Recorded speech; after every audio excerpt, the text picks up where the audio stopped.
Et si lui, il pense que c'est une femme qui Bah fait lui, il que pense que c'est une femme comme moi, je pense que je suis un arbre ou une licorne, et pour autant, est-ce que je corresponds à la définition du dictionnaire? Oui, non. On regarde la définition du dictionnaire. La licorne, la licorne. Sinon, on s'appuie sur quoi? Je vais pas continuer à discuter avec toi parce que je trouve que c'est trop fermé, tu vois. Oui, non, mais bah oui, mais bien sûr. Mais bonne réaction, madame. Mais c'est obligé. L'autre là, il nous sort des vannes de 4chan avec ces histoires de oh, je suis une licorne, c'est mon ressenti. Ou socialement, les gens se définissent comme des licornes. Dis-moi.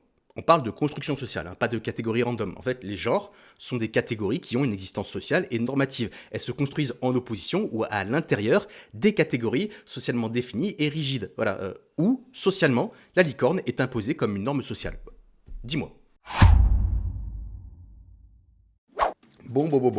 On m'a envoyé un compte là, Golden Boy, je sais pas quoi, un nom de Chippendales.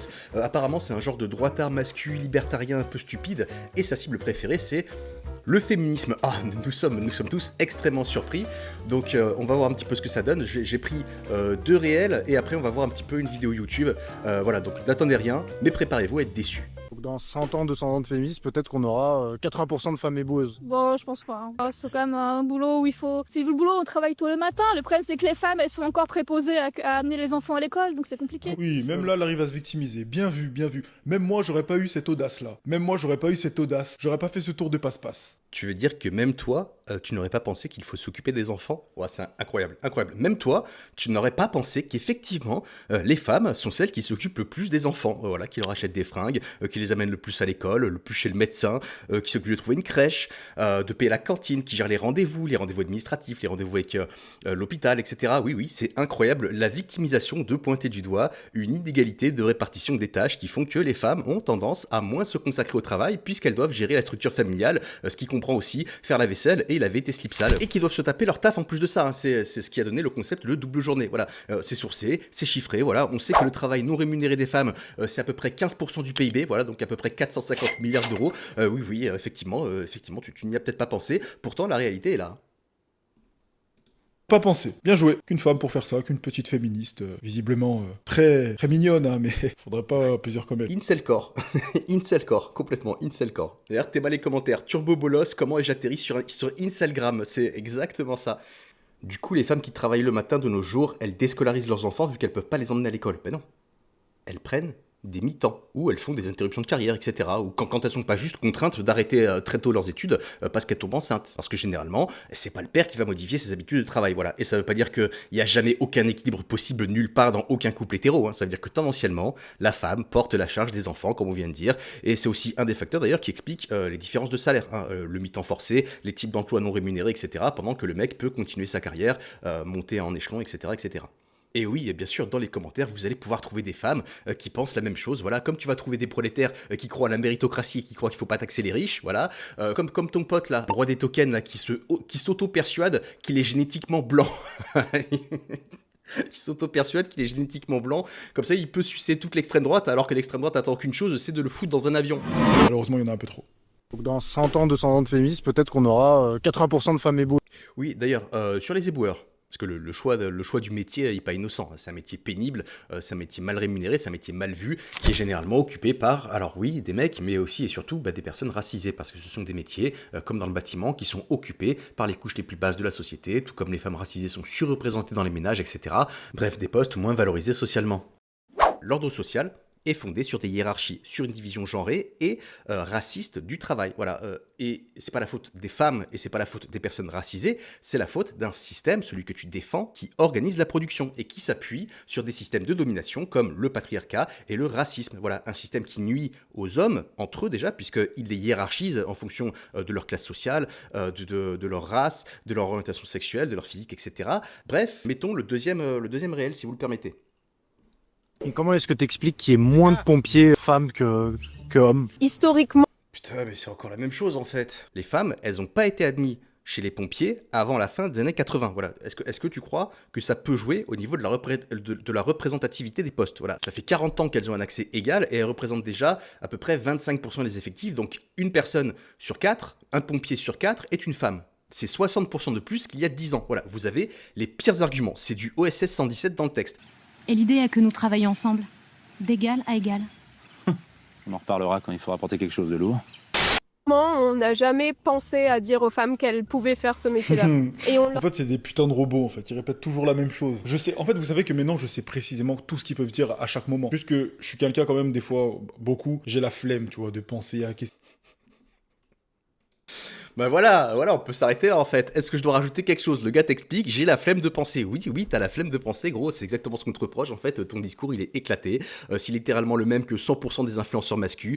Oui, on vous connaît par cœur, hein, voilà. C'est juste que la différence en fait, c'est que les gens répondent à vos mêmes questions en boucle en essayant de vous expliquer les mêmes concepts. Donc forcément, il y a une redite. Mais comme vous avez des bouchons en caca dans les oreilles, le son passe pas. Beaucoup, j'ai la flemme, tu vois, de penser à qu'est-ce qu'ils peuvent dire, tout ça. J'aurais pu encore plus travailler les arguments et les pré-shoot et devenir vraiment imbattable, tu vois. Même si... si bon, je le suis déjà parce que bon, voilà, juste avoir un peu de logique et ça y est, tu vois. Mais je pourrais m'amuser à faire ça et vraiment, même pour ceux qui regardent mes vidéos, là, je suis sûr que vous arrivez à anticiper les réponses. Donc je sais à peu près quelles questions poser pour avoir un certain type de réponse, c'est-à-dire que c'est des robots en fait, ils ont pas plusieurs pistes. Ils ont une seule piste, ils disent la même chose. En fait, quand ils savent pas, ils répètent bêtement quelque chose. Et voilà, il y a des données, il y a des théories, il y a de la littérature pour décrire des phénomènes, donc on s'appuie dessus. Après, tout le monde n'a pas le même niveau de connaissances théoriques, ni la même facilité à répondre à des questions, mais globalement, on parle tous de la même chose, oui. Et parfois même, ça veut rien dire, simplement ils répètent, comme le patriarcat, tu leur demandes de dire, tu leur demandes de définir le patriarcat, ils savent pas, parce que c'est leur réponse prédéfinie. Ah ok, mais on peut faire ça, on peut définir le patriarcat, il n'y a pas de problème. Le patriarcat, c'est un système de domination qui favorise le contrôle et la visibilité d'un genre sur un autre. Voilà, c'est l'organisation de la société qui est fondée sur des discriminations et des inégalités de genre et de race, comme on a vu, et de classe, et qui se légitime et se perpétue à travers le mode de production, les institutions, la structure familiale, et qu'on retrouve dans tous les champs de la société, sous différentes formes, et plus ou moins admises, et plus ou moins condamnées. Voilà. Toi, par exemple, tu es un pur produit du patriarcat. Et donc, tu passes ton temps à justifier le monde tel qu'il est plutôt qu'à le comprendre, parce que cette justification te donne légitimement un pouvoir. Est-ce que c'est bon pour vous? Attends, je le refais. Est-ce que c'est bon pour vous? Notez mon imitation sur 10 en commentaire. Dans leur tête, c'est « je trouve pas », donc je vais dire « c'est le patriarcat, c'est pour ça ». Je trouve pas, c'est parce qu'on nous a appris à. Voilà, mais ça veut rien dire, on nous a appris à, ça veut rien dire. Comment est-ce qu'on te l'a appris? Qui te l'a appris? Pourquoi? Enfin, tu vois ce que... Ah, ben enfin, ça c'est une question intéressante. Voilà. Le problème, c'est qu'en fait, la réponse ne t'intéresse pas. Mais justement, on peut y répondre en fait. La construction du genre, les injonctions et les comportements appris en fonction du genre qu'on t'assigne, ils commencent dès la naissance. Voilà. Je sais pas si tu vois les couples qui ont les petits ballons là et quand ça explose pour déterminer le sexe du gamin, soit c'est des ballons qui explosent et c'est bleu pour les garçons, soit c'est rose pour les filles. Bon voilà, déjà ça. Dès tout petit, on apprend aux garçons à être forts et courageux selon des standards de masculinité et de virilité. Le petit il fait des conneries, il se fait bobo, on lui dit c'est pas grave, t'es un guerrier, ça fait pas mal, c'est le métier qui rentre. Alors que quand c'est une petite qui se fait mal, on est là, oh ma princesse, etc. machin. Les garçons sont moins surveillés et plus souvent dehors que les filles, voilà, dès l'enfance et encore plus à l'adolescence. Ils prennent plus de risques, etc. Dans les familles, les tâches ménagères, elles sont complètement inégalement réparties entre les genres. Voilà, c'est les femmes qui s'occupent le plus des parents malades, qui s'occupent le plus des tâches ménagères, etc. Et ces stéréotypes-là, tu les retrouves dans la culture hégémonique, tu les retrouves dans les films, tu les retrouves dans les pubs, tu les retrouves dans les jouets avec lesquels tu te construis. Voilà. Tu les retrouves aussi dans les codes de drague avec des phrases comme l'homme propose, la femme dispose. Voilà. Ici, ça veut dire que l'homme a un pouvoir décisionnaire et la femme agit en fonction de l'homme. Voilà. On a aussi le mariage, on a les orientations à l'école qui sont présentées différemment selon ton genre, qui sont aussi représentées différemment selon ta classe d'ailleurs. La façon dont notent les professeurs qui changent, dont on enseigne la médecine. Hein. Je rappelle que les femmes sont beaucoup plus victimes d'errance médicale et d'erreurs médicales que les hommes, parce que la médecine, c'est historiquement construite et centrée sur le corps masculin. Voilà. Pareil pour les normes dans les voitures ou l'immobilier, qui sont aussi standardisées sur des normes masculines. Voilà. Les femmes qui ont, je sais pas, qui portent la charge des dépistages sexuels, de la contraception, la division genrée du travail comme on a vu tout à l'heure. Bref, voilà comment, quand et pourquoi. Body count? C'est quoi ton body count? Attention, hein, je suis pas en train de me positionner comme un féministe absolu ou je sais pas quoi, parce que moi j'ai très nettement conscience d'être sexiste en fait, et d'avoir des constructions et des biais sexistes, voilà, des angles morts, etc., etc. Mais justement, le but, c'est la conscientisation, c'est de prendre du recul sur sa propre position, sur le cas et surtout sur le cadre dans lequel on évolue. Le capitalisme n'a pas inventé le patriarcat, il s'est construit dessus, tout comme les religions se sont construites dessus pour imposer un certain ordre social, tout comme le capitalisme s'est aussi construit sur le racisme. Je sais que vous avez un peu de mal avec ça, mais on vit dans une société capitaliste, voilà, on vit dans une saucisse, on vit dans un roquefort société capitaliste, donc structurellement, systémiquement, sexiste et patriarcal. Ce que je veux dire, il n'y a aucun sens à pas autant détailler. Genre, ça, c'est juste pour rester sur la surface et pas aller dans le fond parce que t'as pas les compétences pour aller dans le fond, justement. Tu sais pas jouer, Jack. T'es mauvais. Ça sent plus la rébellion et le concours de tub que la curiosité ou l'envie d'apprendre. Et attention, moi, à l'école, je trouve pas que ce soit le meilleur cadre d'apprentissage. Par contre, tu n'apprends pas à quelqu'un qui n'a pas envie d'apprendre. Voilà, la question à résoudre, c'est pourquoi il y a confrontation au lieu d'avoir un échange. Et très clairement, ici, t'es dans la confrontation. Comme moi avec toi, d'ailleurs. Hein, c'est aussi très masculin, pour le coup, cette confrontation qu'on a. Et cette confrontation que tu as avec les autres. D'ailleurs, n'hésitez pas à le taguer sous cette vidéo, hein, éventuellement. Peut-être même qu'on aura le droit à un debunk solide de mes arguments, à coup de oui, mais les hommes se suicident plus que les femmes. Et comme ça, on pourra lui expliquer que c'est aussi une conséquence du patriarcat et du capitalisme. Voilà, ça va être très drôle. Bon, on va regarder vite fait une de ces vidéos YouTube. Alors c'est encore un micro-trottoir, hein, voilà, il n'y a pas mieux pour brasser du vide quand t'as aucun talent et que t'as rien à dire, parce que juste poser des questions nulles à des gens et les laisser répondre, c'est un peu facile, quoi. Surtout quand les questions paraissent simples, alors qu'en fait elles sont ultra complexes, parce que tu dois mobiliser beaucoup de connaissances en fait, et puis t'es pas préparé, voilà, t'es en train de penser à ton loyer, machin, là t'as un random golemon qui vient te troller. D'ailleurs, on inverse les rôles quand tu veux. Je vais poser des questions sur tes propres questions, et je vais t'interroger sur les concepts que tu avances, et puis là tu vas parler chinois, tu vas voir, ça va être très marrant. Enfin bref, mais après moi je suis à la limite de la misandrie du coup. Ah oui, ça tombe bien, je suis misogyne. Ah super, on va bien s'entendre. Ouais, on va bien s'entendre, parfait. Ouais, Nickel. Il n'y a aucune équivalence entre la misandrie et la misogynie. Hein. Voilà, juste voilà, que ce soit clair pour tout le monde. La misogynie, c'est la détestation des femmes dans un but de contrôle du genre. La misandrie, c'est le rejet de cette domination. Hein. Voilà, c'est s'extraire du système ou de domination justement genrée. Voilà, et donc ça consiste parfois à juste vouloir éjecter les hommes de sa vie parce qu'on ne veut plus de ce rapport-là. En fait, c'est ça la misandrie. Il n'y a pas de violence systémique, il n'y a pas de violence même inter-individuelle. Il n'y a pas des misandres qui vont aller frapper des mecs à mort. En fait, voilà, ça n'existe pas parce que c'est pas ça la misandrie en fait. Je pense qu'on va arrêter là. Moi, je suis profondément contre ce que ton avis peut représenter. Donc, les avis opposés, quoi. Oui, voilà. Un truc naturel chez les hommes. Ouais. Oui, voilà, c'est ça. Oui, voilà, c'est ça. Oui, la misogynie, les viols, les violences, la haine, les inégalités, le racisme, la domination. Oui, voilà, c'est ça. On est contre tout ça. Average, Tchad de gauche, en fait. Opposés, quoi. Oui, voilà. Un truc naturel chez les hommes. Ouais.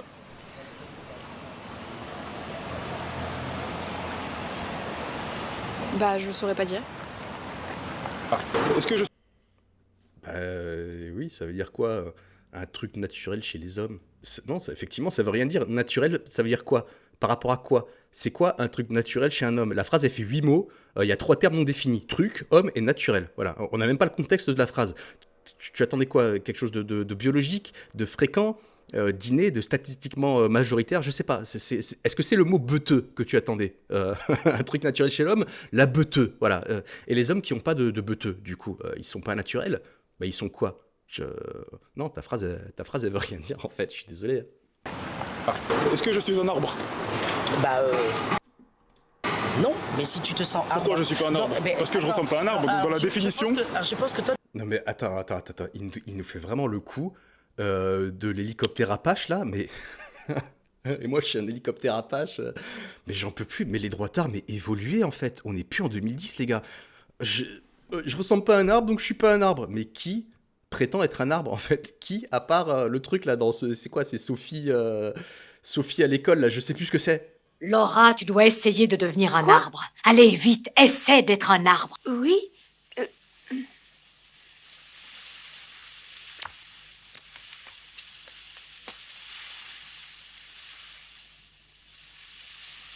Personne, voilà.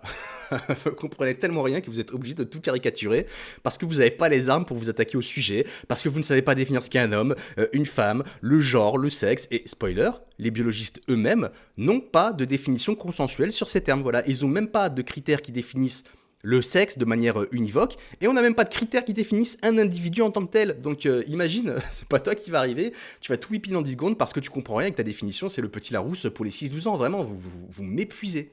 Sur un arbre? Si, je peux faire ce que je veux. Mais voilà. La question, du coup, c'était, il faut quand même se baser sur les mots du dictionnaire, sinon ça n'a plus aucun sens. Je les préchote. Les mots du dictionnaire, vraiment. Et attention, hein, c'est pas mal de lire le dico, mais en fait, quand ça concerne des concepts ultra pointus ou protéiformes ou contextuels, Mais le dico, ça suffit pas en fait, surtout si c'est pour faire le malin, et surtout quand tu prends pas en compte que les mots sont un rapport de force, et que l'Académie française, c'est un groupe de vieux réacs bourgeois à la ramasse, pas du tout formés en linguistique, et qui ne font que proposer des normes. Voilà, c'est pas avec le dictionnaire qu'on débat sur ces questions en fait. Sauf que les choses évoluent. Sinon, si tu vas dans ce sens, un homme qui a envie de devenir une femme, il n'a pas le droit parce qu'il est né homme. Ben non, il peut devenir une femme s'il veut. Donc c'est une femme, on est d'accord. Bah c'est une femme s'il correspond à la définition du dictionnaire d'une femme. Vas-y, il m'a saoulé, vas-y, on va voir la définition de femme dans le dictionnaire, on va voir. Définition de femme, être humain de sexe féminin, adulte de sexe féminin, aussi fille, jeune fille, les hommes, les femmes et les enfants, une jeune femme. Voilà, donc on n'est pas du tout plus avancé, c'est quasiment tautologique. On a vu que le sexe n'avait pas de critères de définition précise et ne définissait pas ce qu'était une femme. D'ailleurs, je vous renvoie à ma vidéo sur ce sujet. On ne caractérise pas une femme à partir de son sexe. Le genre et le sexe sont deux choses différentes. Donc on va où avec ça ? Aucune idée. On attribue être femme, présenter les caractères considérés comme propres aux femmes. Bon, voilà, ça c'est encore pire du coup, parce que des caractères considérés comme propres aux femmes, lesquels, voilà, qui les considère et pourquoi. Voilà, le dictionnaire ne nous a rien appris. Et pourquoi ? Parce que le dictionnaire donne souvent des définitions circulaires et approximatives qui décrivent l'usage d'un mot, pas l'essence philosophique du concept. Voilà, on ne débat pas de concepts ou de théories scientifiques ou politiques avec un putain de dictionnaire. Et si lui, il pense que c'est une femme qui Lui, il pense que c'est une femme comme moi, je pense que je suis un arbre ou une licorne, et pour autant, est-ce que je corresponds à la définition du dictionnaire ? Oui, non. On regarde la définition du dictionnaire. La licorne. Sinon, on s'appuie sur quoi ? Je ne vais pas continuer à discuter avec toi parce que je trouve que c'est trop fermé, tu vois. Oui, mais bien sûr. Mais bonne réaction, madame. Mais c'est obligé, l'autre là, il nous sort des vannes de 4chan avec ces histoires de « Oh, je suis une licorne, c'est mon ressenti ». Ou, socialement, les gens se définissent comme des licornes. Dis-moi. On parle de construction sociale, hein, pas de catégories random. En fait, les genres sont des catégories qui ont une existence sociale et normative. Elles se construisent en opposition ou à l'intérieur des catégories socialement définies et rigides. Voilà. Où, socialement, la licorne est imposée comme une norme sociale. Dis-moi. Et c'est parce que les femmes vont pas aller chercher ou autre, c'est que en fait elles ont juste pas envie, généralement, elles sont pas ambitieuses en règle générale. Ah non, mais alors, attendez, vous savez quoi ? Là, en fait, vous allez supprimer la vidéo que vous venez de prendre avec nous. Mais tu vois, en fait, il est tellement débile et il pose des questions tellement nulles et les gens essaient de lui expliquer des trucs de bonne foi. Et lui, il met ça dans sa vidéo en mode, regardez, je les ai aidés de ça. Et en fait, je les mets face à leurs contradictions. Et du coup, après, ils veulent partir. Et en fait, je gagne le débat. Mais vraiment, c'est un pigeon qui joue aux échecs et qui chie partout sur le plateau et qui dit qu'il a gagné, quoi. C'est terrible, les gars, vraiment. Mais je sais pas comment vous faites pour ne pas vous en rendre compte, en fait. Parce que moi, j'ai pas envie de participer à votre projet. Voilà. Vous avez pas apporté grand-chose dans tous les cas. Bah, les hommes... Et toi, t'as apporté quoi, frère ? T'as apporté quoi ? C'est quoi ton projet politique à toi ? Qu'est-ce qui différencie un homme d'une femme, tout simplement ? La manière dont elle s'identifie, puis c'est tout. Elle s'identifie comme une femme, c'est une femme. Sur 3 neurones, il y en a 2, ils sont allés chercher du pain à la boulangerie, et le dernier, il a envoyé un signal au sourcil pour se froncer. Mais qu'est-ce qui les différencie, du coup, un homme et une femme ? Quand tu marches dans la rue, que tu dis, par exemple, lui c'est un homme ou elle c'est une femme, par exemple, là, tu peux pas dire une femme, un homme, tu peux pas ? Bah, si je m'arrête devant toi et je te dis si t'es un homme ou une femme, tu dis que t'es une femme, bah je te considère comme une femme. Non, mais genre là, par exemple, on peut pas parler à tout le monde là dans la rue. Physiquement, quoi. Physiquement et intérieurement. Est-ce qu'il y a des caractéristiques ? Non, mais ça, c'est les caractéristiques phénotypiques en fait. Mais comme vous vous repliez toujours sur les chromosomes, hein, à chaque fois vous êtes là parce que vous avez arrêté l'école en 5e en fait, donc vous êtes là, c'est les chromosomes, c'est XY, sauf que le karyotype, vous n'y avez pas accès. Vous n'avez pas accès au karyotype d'une personne dans la rue. Donc ce que vous faites, c'est que vous vous référez a priori sur le physique, les comportements, les fringues, bref, la manière dont une personne exprime son genre. C'est ça que ça veut dire expression de genre, voilà. Et c'est pour ça que les personnes un petit peu androgynes, ça vous fait bader. Et c'est pour ça que les personnes trans, ça vous met en panique. Vous êtes paniqué à l'idée de coucher avec un homme qui ressemblerait physiquement à une femme, donc le critère physique, les caractéristiques phénotypiques ne suffisent pas à définir un homme ou une femme. C'est exactement ce qu'on explique. Franchement, en 2025, on pose plus trop ce genre de questions en vrai. Quand je marche dans la rue, je peux me dire ça c'est une femme, ça c'est un homme. Oui, mais moi quand je marche dans la rue, je vois des personnes, je vois pas des femmes et des hommes. Ah bon ? Bah oui. Tu peux avoir un doctorat, ça fait pas forcément de toi quelqu'un de plus ambitieux, de quelqu'un qui a juste son bac. C'est juste des niveaux différents en fait. Parce que chacun a son but à atteindre et du moment que tu atteins ton but, c'est que t'es ambitieux, c'est tout. Échelle d'ambition. Moi, si j'ai juste un bac, je suis normal. Par contre, une personne qui a un bac plus 10, elle est un peu plus ambitieuse que moi. Non, ce qu'elle t'explique, c'est que l'ambition, Ça ne s'arrête pas à un niveau de diplôme. Voilà, il y a des gens, leur ambition, c'est pas d'avoir un bac plus 10. Et il y a des gens qui ne peuvent pas, de toute façon, avoir un bac plus 10 parce que ça ne dépend pas que de l'ambition. Hein. Il y a aussi la disponibilité du marché, la structure du marché à un instant T, la structure de le fonctionnement des institutions à un instant T, le Parcoursup, par exemple, qui va avantager ou désavantager certains élèves, ta position géographique, la somme des capitaux que tu détiens, etc. Donc déjà, tu vas pas classer l'ambition par rapport à un niveau scolaire, ni la réussite par rapport à un niveau scolaire. Et en fait, c'est ce qu'elle t'explique, c'est que toi, ton schéma soi-disant ambitieux, d'ailleurs, je sais pas, est-ce que tu es en train de passer à un doctorat actuellement? Est-ce que tu te sens plus ambitieux parce que actuellement tu passes un doctorat, ou est-ce que tu ne passes pas de doctorat mais que tu as quand même une certaine ambition? Voilà, en fait, l'ambition des gens, elle dépend de ce qu'ils peuvent atteindre, de ce qu'ils souhaitent atteindre, et ce n'est pas forcément formaté dans un schéma scolaire d'atteinte de diplôme. C'est juste ça qu'elle est en train de t'expliquer en fait. Tu ne peux pas dire le contraire. Non. Bah si, je peux dire le contraire, parce que c'est... En fait, ce que tu veux pas capter, c'est que, en fait, voilà, même toi, on te dit que tu dis des conneries, c'est une dinguerie, ça. D'accord. Imagine le niveau de répartie. Hein. Le mec te dit qu'il est trop fort, qu'il est imbattable. Là, il a le contrôle du dispositif. Et le seul truc qu'il trouve à répondre, c'est « d'accord ». Comment une femme pourrait chasser un mammouth? Genre, juste biologiquement, comment est-ce que la nature, étant donné qu'elle a donné beaucoup moins de force aux femmes, pourrait faire en sorte que les femmes... Ouais, en fait, je pense... on a la même force et tout, on est tout pareil. Je pense qu'en fait... Je pense qu'on va s'arrêter parce que sinon ça va juste me donner envie de t'en foutre une pour te montrer la force que j'ai en moi, du coup. Ouais, mais ça me ferait pas très mal. Ça te ferait pas très mal. Mais mec, les différences morphologiques, ce sont des écarts statistiques. Voilà, regarde, toi, si tu m'en fous une... Oh, je vais dire, je vais rien sentir, voilà, parce que je suis plus fort que toi physiquement. Et donc, est-ce que je dois construire ou justifier un système ou une société où tu m'es subalterne? Ou est-ce que le but d'une société, c'est d'avoir une forme de protection et d'équité, voilà, un pouvoir équilibré entre les citoyens, voilà. Sinon, assumez les gars, assumez, vous voulez juste la loi du plus fort. Donc, la France, bah, c'est pas votre pays, parce que je rappelle, la devise de la France, c'est liberté, égalité, fraternité. Donc, nous, on veut mettre en place cette devise dans le réel, et si vous n'êtes pas d'accord, mais barrez-vous faire vos sociétés de dégénérés là qui vont s'effondrer en un week-end, et dans laquelle tu seras en train de récurer les chiottes de mecs plus forts que toi, voilà, et laissez-nous tenter de construire un monde plus juste en fait. Ça me ferait pas très mal, ça me ferait pas très mal ça le truc. J'ajouterais que dans le féminisme, il y a lutter contre les violences sexistes et sexuelles, et tu vois, t'es dans une position d'agressivité et une position de dominance. Ouais, là t'es dominant. Et pourtant, c'est elle tout à l'heure qui m'a dit qu'elle allait me donner un coup de poing. Oui. Parce que tu exerces une violence symbolique, parce que tu justifies l'oppression et tu contribues politiquement à ce que cette oppression perdure. Voilà, c'est comme ce gamin qui frappe le gars qui a une pancarte pro-déportation, pro-ICE. Voilà, mec, si je dis, bah, ce serait normal de te réduire en esclavage, ce serait normal que tu n'aies pas les mêmes droits, ce serait normal que je te domine et que je suis supérieur à toi physiquement et intellectuellement. Tu vois, et là tu commences à me menacer de me frapper. Mais en fait... tu aurais raison, enfin ta réaction serait légitime. C'est une réaction violente face à un discours et une volonté politique violente. Et là en fait ce que tu fais, c'est littéralement une stratégie de dominance. C'est ce que font les bourgeois, les colons, les fascistes, déployer et normaliser une violence symbolique et se planquer quand l'opprimé répond en pointant du doigt une seule forme de violence, voilà, celle que tu provoques. Gros, c'est d'une tristesse. Ouais, c'est chaud. En tout cas, je suis à peu près sûre. Ouais, parce que j'ai peur d'un mec et que je me dis... Parce que tu n'as rien à dire. Hop là. Ok, je te laisse aller 2 secondes pour partir. Si je pars pas, après, bah, malheureusement, tu seras dans ma vidéo. 1, 2... Ah, ouais, c'est vrai, t'es pas dans le cadre. Mais du coup, après, si je veux me retourner, que je fais comme ça, par exemple, et bah là, on le voit, tu vois. Bah, si vous me suivez, je peux filmer ce que je veux, non? Non. Je peux pas filmer ce que je veux si vous me suivez? Non, toujours pas. Oui, bon, t'es juste un harceleur en fait, voilà. Donc vous savez quoi, en fait, vu que c'est un peu toujours la même chose et que ça n'a aucun intérêt, on va juste lire vite fait les coms, et après on va terminer cette vidéo, parce que vraiment, ça n'a aucun intérêt. Ce qui est marrant avec ces gens, c'est qu'ils se contredisent eux-mêmes, morts de rire. Quel courage tu as de t'infliger ces morts vivants, ça fait peur quand même. Nos grands-mères auraient honte en voyant ça. Oui, ta grand-mère aurait probablement honte de voir que tu essayes de réprimer les mouvements féministes, alors que ta grand-mère a sûrement subi elle-même des violences patriarcales. L'éducation nationale et nos universités produisent ce type de personnes. Non. Le système capitaliste et l'hégémonie culturelle produit ce genre de personnes. Le patriarcat produit ce genre de personnes.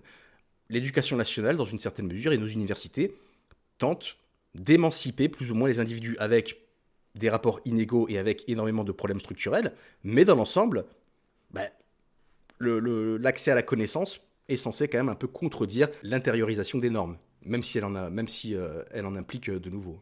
Ces gens sont malades, ce qui est cynique, c'est qu'ils combattent un capitalisme dont ils sont les premiers acteurs. Quoi ? Ces gens sont malades. Ce qui est cynique, c'est qu'ils combattent un capitalisme dont ils sont les premiers acteurs. Ben non. Les premiers acteurs du capitalisme, c'est les capitalistes. C'est ceux qui ont les capitaux. C'est les classes dominantes, en fait. C'est comme si tu disais, t'étais dans une entreprise, voilà, t'as un patron qui te fait sauter ta prime de Noël, qui te fait sauter ta prime d'activité, qui baisse ton salaire et qui te fout des conditions de vie de merde. Et toi, en fait, bah, tu continues à bosser, mais tu protestes un petit peu contre les conditions pourries et on te dit, mais t'es le premier acteur de ça. T'es le premier acteur de ça, en fait. Mais non, le premier acteur de ça, c'est ton patron. Le premier acteur de ça, c'est les contraintes structurelles. Le premier acteur de ça, c'est le marché. Le premier acteur de ça, c'est la putain de propriété privée. C'est la non-démocratie en entreprise. Arrêtez, vous êtes des malades. Quentin, voilà, Quentin, un PB. Voilà, les Quentins, c'est un problème, je suis désolé. Je veux pas continuer à discuter avec toi parce qu'on n'est pas d'accord. En fait, c'est le principe du débat de ne pas être d'accord. Non, le principe du débat, c'est de débattre. Là, il n'y a pas de débat. Là, il y a de la confrontation et une tentative de trollage et de ridiculisation qui ne fonctionne absolument pas, d'ailleurs, qui est même ultra contre-productive. Bref, il n'y a que du backlash, il n'y a pas de débat. Voilà, c'est pas un débat. Ce lavage de cerveau qu'ils ont subi, c'est fou. Oui, bon, allez, hop, contre Uno, terminé. Moi, j'en ai marre. Après, c'est pas sa faute non plus, tu vois. Ça sert à rien d'attaquer un gamin parce qu'il dit des trucs débiles, ça reste un gamin. Et c'est pas pour faire de l'agisme ou quoi, hein, c'est parce que c'est pour dire que, voilà, il se fait bouffer la tête par la propagande bourgeoise, la propagande d'extrême droite, il n'a pas forcément le recul là-dessus, il veut faire comme ses idoles, là, Papacito, Raptor, je sais pas quoi, et il serait sûrement peut-être pas en train de faire ça s'il avait trouvé, je sais pas, un taf qui lui plaisait, s'il avait pu faire les études qu'il avait voulu faire, vu qu'il parle d'ambition et de bac plus 10, peut-être qu'on peut supposer qu'il aurait aimé faire des études. Voilà, moi je pense que c'est juste un gamin qui veut qu'on s'intéresse à lui, qui veut qu'on le respecte, mais justement, c'est ça qui est triste, c'est que cette compétition, elle nous bouffe tous en fait, et elle est organisée par les dispositifs dont on parle depuis tout à l'heure, par le patriarcat, le capitalisme, le racisme, etc., qu'il faut abolir si on veut mettre fin à ces hiérarchies, et toi aussi, tu seras plus heureux en fait si tout le monde est égal. Ces systèmes que tu passes ton temps à défendre ou à essayer de naturaliser avec des théories débiles à base de la chasse aux mammouths, là, ou je sais pas quoi, ce sont des systèmes qui ne sont pas naturels. Ce n'est pas l'ordre naturel des choses, ce sont des systèmes qu'on a construits à travers l'organisation de la société. C'est cette société qui produit des paradigmes par lesquels tu te représentes le monde et qui font que tu as l'impression que ces systèmes sont naturels. Mais les races noires, blancs, comme le genre homme-femme, qu'on essaie de justifier avec des dimorphismes ou des différences génétiques ou des différences de fonction entre les individus, elles n'existent qu'en tant que catégories construites socialement pour organiser la société, gérer la reproduction et accumuler du capital. Mais réorganiser cette société, notamment son mode de production, parce que c'est le plus structurant, ça produirait d'autres systèmes qui pourraient être basés sur autre chose que la domination. Voilà, et c'est pour ça qu'on a besoin des femmes, et c'est pour ça qu'on a besoin de toi. Rejoins-nous, deviens un camarade. C'était la petite note bienveillante après lui avoir chié dessus pendant 20 minutes. Donc cette vidéo est à présent terminée, voilà, c'était vraiment pas intéressant, ne m'envoyez plus des trucs comme ça, parce qu'à part m'énerver, je crois pas qu'on puisse tirer quoi que ce soit intéressant, je crois même pas que ce que j'ai dit soit particulièrement intéressant. Bref, n'hésitez pas à liker, commenter, vous abonner, partager, taguez-le sous cette vidéo éventuellement. Merci à tous les tipeurs, si vous voulez participer, le lien est en description. Force à vous, et je vous dis à bientôt.